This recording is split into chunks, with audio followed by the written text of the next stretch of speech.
there is this message of you just really kind of claiming back a lot of your energy and power here. So I'm getting kind of an elevation, but I'm actually getting here that with the death card, it wasn't exactly an elevation. Well, it is an elevation, but also it was also like you calling back what's yours. I'm seeing here with this death card, you could be seeing a lot of nines, 999, 90, 92. I don't know, I'm hearing two, but thank you, Spirit. So I'm seeing here with this death card that you've actually released a lot of things that were draining you. Okay, there was just a lot of kind of energy vampires surrounding you, taking you away from this high orphan energy, which was your actual energy before you surrounded yourself with these energy vampires. And yeah, I know that term seems harsh, but really that just means people that kind of were trying to bring you down, trying to take your light, trying to overshine you, ignoring your needs and your wants, and only worrying about their own, ignoring your feelings and your opinions, getting defensive and mad about your feelings and your opinions, trying to isolate you, triangulation, alienation, things like that, okay? Because this is just extreme confirmation, thank you, Spirit, with the Queen of Cups at the bottom, where you're actually pouring all of the love and light and energy that you have into yourself without certain energy vampires taking that away from you. And this has caused you to level up, as well as claim and call back all of your power here.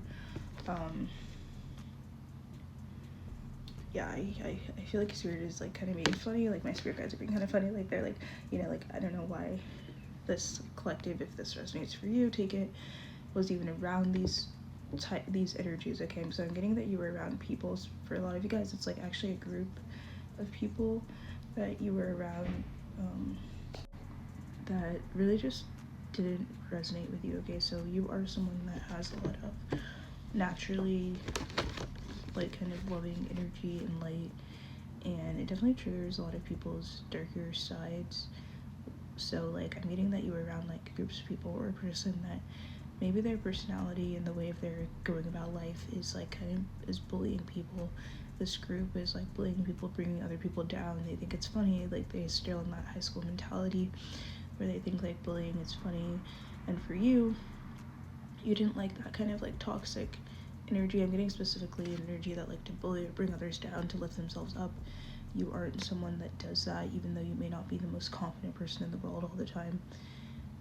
So you would sort of call that stuff out, like, hey, that wasn't cool, that was toxic, that's wrong. And then they would take the opportunity to use you as a scapegoat to like look at you like you're the problem, because it's easier to make you the problem than to identify the problem that really was, which was someone in that group or a specific person or both. Okay, so like yeah, I'm getting your spirit guides are just saying like you were trying, you would have to really shrink yourself and like go back to high school to basically fit into this group.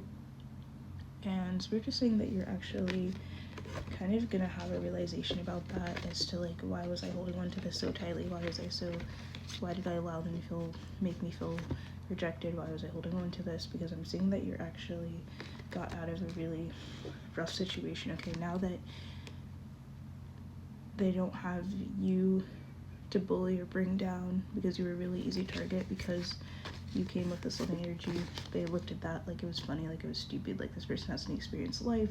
Why are they being nice, kind? Why do they care if we talk shit about people? Why do they care if we bully people? And also I'm getting like they just took it too far sometimes. And so yeah, they would just look down on you like, well, that person's a loser. But in reality, like to you specifically, it's like two different ballparks. Like you're a loser for not being a bully and mean and jokes like that, and they're a loser to you for having to be a bully and having to be mean and having to make jokes like that to make themselves feel better. So now that you're not in that group, someone else is becoming the target, whether that's a new person that joined the group or someone that was already in the group. Someone else is becoming a target for all that negative energy, and they're sucking up all the negative energy. I'm getting that a lot of people in this group aren't truly happy, but they just kind of ignore those feelings. But I am seeing here that you are coming together into a group or with a person that is passionate, that's loving, that's on the same page as you, as like just wanting to build each other up, and actually realizing that tearing each other down, like, and not bullying stuff is really just like not it. And it's just they're too insecure within themselves to be able to build someone up. So I'm seeing that you joining a group or meeting someone that actually builds others up, and you're gonna kind of realize, like, you know, I'm not the person to blame for not liking that. It wasn't compatible. Those just weren't the people for you, but I see you actually meeting the ones for you.